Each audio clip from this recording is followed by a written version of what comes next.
Hello everyone. This video is going to show you how to turn your pop-up blockers off for Safari.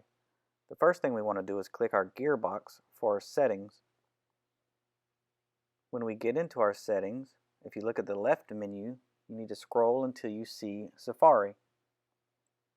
When you find Safari, click it, and on the right hand side that brings up the options.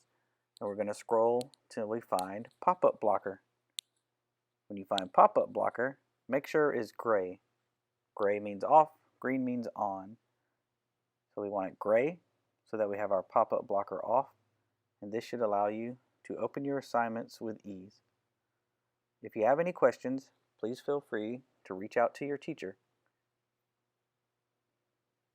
Thanks for watching.